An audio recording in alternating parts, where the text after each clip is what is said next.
Here's Phil to tell you more. Today, they've basically turned EVO into a convention. EVO isn't just a tournament anymore. It's a convention. You go there and there's things to see. There's a whole floor with booths, right? So you see exhibitions from Capcom and other vendors, artists. You know, they have Artist Alley. They have things, people selling stuff. They have all kinds of stuff going on in there. It feels to me like they turned EVO into like Comic-Con Light, but it's for fighting game fans, right? So if you go to EVO, you're going to be walking around buying stuff, taking pictures, meeting people for the first time who maybe you know from online communities, you know, networking, getting some food, but doing some fun stuff with merch, probably entering side tournaments, probably playing against people from all over the world in casual play in the games that you like. Then you're actually playing in the tournaments you entered as well. It seems to me like it's more of a fun event. And, you know, that's just, to me, I'll be honest, it's a little disappointing because I wish it was like that when I was a part of it. It wasn't. It really was more like a sweaty ass room full of dudes just sitting around waiting to fucking play a video game. I run across, I'm not even dressed. I'm serious. I'm in like my underwear. It wasn't even much of a spectator event back then. You know what I mean? We were grassroots. We were a group of people who cared so much about the games. We didn't care about the money. We didn't care about we just wanted to play. Like, this was our opportunity to play people from all over the world and get experience and absorb knowledge on a game that had no online play. You had to play it in person. Today, it's a completely different event that honestly looks like something I probably would really enjoy, but I'm not going back to EVO. You know, there's no point. I'm not going to compete in anything. DSP, stop recording. No one gets a shit. Play. You can't hold up a tournament. If he says that One man from DSP to report this match is disqualified. where am I playing? You still haven't told me. Jesus Christ, man. Treat you like you're a Want me to run the fucking tournament for you?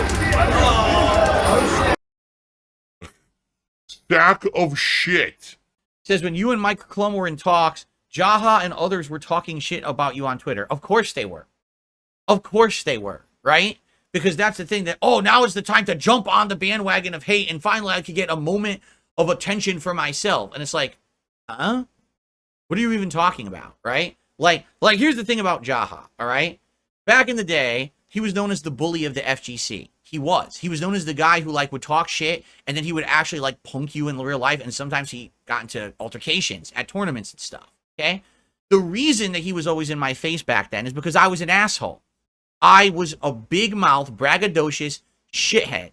I said and did things that were incredibly harmful because I thought it was helping the community with causing drama.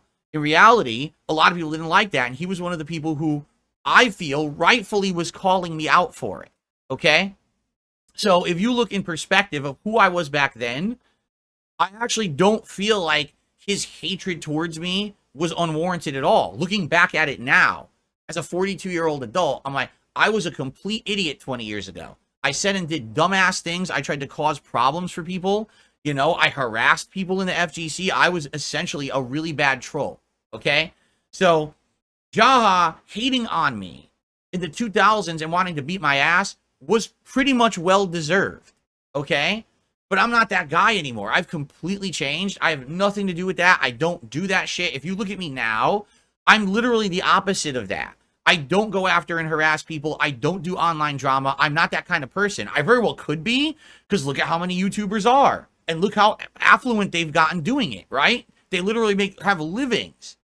Fucking hating on people, shitting on people, causing internet drama. I'm the opposite of that, correct? I don't do that. I want to stay away. I just want to stay here in my lane, make content for you guys, hang out and be chill. That's all I care about. I look back at my old self, the 20-year-old Phil, and I'm like, dude, that's someone who, in today, I would like to beat the shit out of that person. Because that person was an asshole. And I regret that very, very much. That's why I've publicly apologized. I've apologized to a few people behind the scenes for it. Because I know that it was wrong what I did back then. Okay, I publicly admit that now. For anyone in the modern day to think that I am the same person from 20 years ago and to come out of the woodwork to crap on me and want to be involved. I mean, what? Right? You know, I can't fault Jaha for 20 years ago hating on me. I was a complete piece of shit. 100% agree there. Today, why would someone come out and be like, oh yeah, I remember 20 years ago that guy's an asshole. Let's crap on him now. Huh? Like, you're still on this 20 years later. This is what you've done with your life in the last 20 years, is that you want to crap on someone 20 years later for something they did 20 years ago. More power to you, I guess, but it's kind of outdated. You know what I mean? Like, that's kind of fucking weird. Don't you think? That's just a little odd that 20 years later, someone's like going to come out and crap on you for something you did that you're not representative of who you are today. You know what I mean? Like, huh? Well, by the way, sack of shit, I'm not going to put your name like that on my leaderboard. So there you go. So yeah, I'm not going to lie. It is a little odd. And I'm not going to lie either. It was a little odd that Mike Klum was like, yeah, I want to reach out to that kind of people. I was like, why? You want to talk to 20-year-old bullies? Like, you literally want to talk to someone who bullied people 20 years ago and give them the opportunity to have a voice to bully again. That's what you're doing. Like, why would you do that? Like, no one in the FGC associates with that guy anymore. So why would you want to pull his name out of the woodwork to get him involved in anything, you know? And again, I want to make this clear.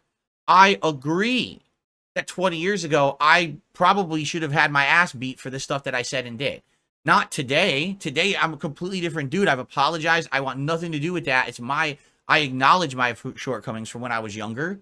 Like I said, modern day 42-year-old Phil wants to beat the shit out of 22-year-old Phil. Because I look back, I'm like, oh, it's embarrassing. I'm a fucking cringe lord idiot who just said shit just to piss people off. What a loser. What an asshole. Right? But to bring that up today, like that's something that's pertinent, is not.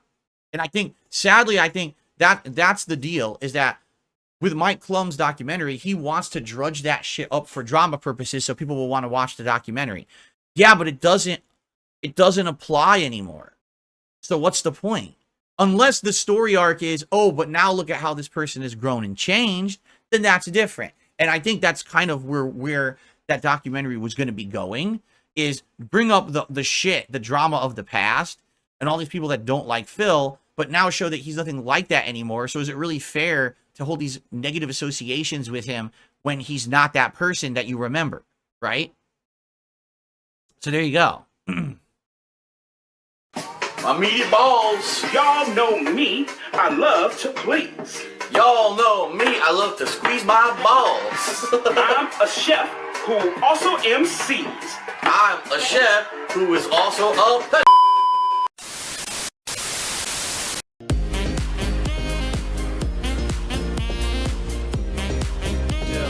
Hint, hint.